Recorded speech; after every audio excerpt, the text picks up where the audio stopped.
வணக்கம், இது விஜிஸ் கிச்சன். இன்றைக்கி பார்த்தீங்கன்னா உருளைக்கிழங்கு பொரியல் தான் போயிட்டுருக்கு.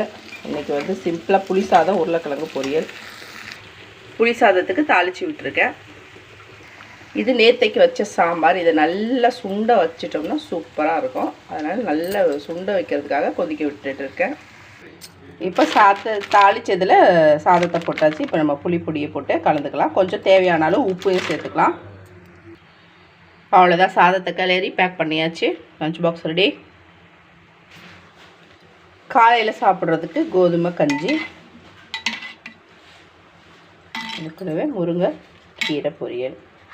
இது காலையில் டிஃபனுக்கு. இந்த குழம்பு நல்லா சுண்டி வருது பாருங்கள். நல்லா அல்வா பதத்துக்கு வரணும். அது வரைக்கும் நல்லா சிம்லேயே வச்சு சூடு பண்ணணும். சூப்பராக இருக்கும். அது சாப்பிட்டு பாருங்கள். இதுதான் சுண்டை குழம்புன்னு சொல்லுவாங்க. 4-5 குழம்பு இருந்தால் கூட பழைய குழம்புலாம் இதில் ஊற்றி மொத்தமாக கூட சூடு பண்ணலாம். சூப்பராக இருக்கும். இது வெறும் சாம்பார் மட்டும்தான் இருக்குது. அதை மட்டும் தான் சூடு பண்ணிகிட்ருக்கேன். வீடியோ பிடிச்சிருந்தால் லைக் பண்ணி, ஷேர் பண்ணி, கமெண்ட் பண்ணுங்கள். மறக்காமல் சேனலை சப்ஸ்கிரைப் பண்ணுங்கள். வணக்கம்.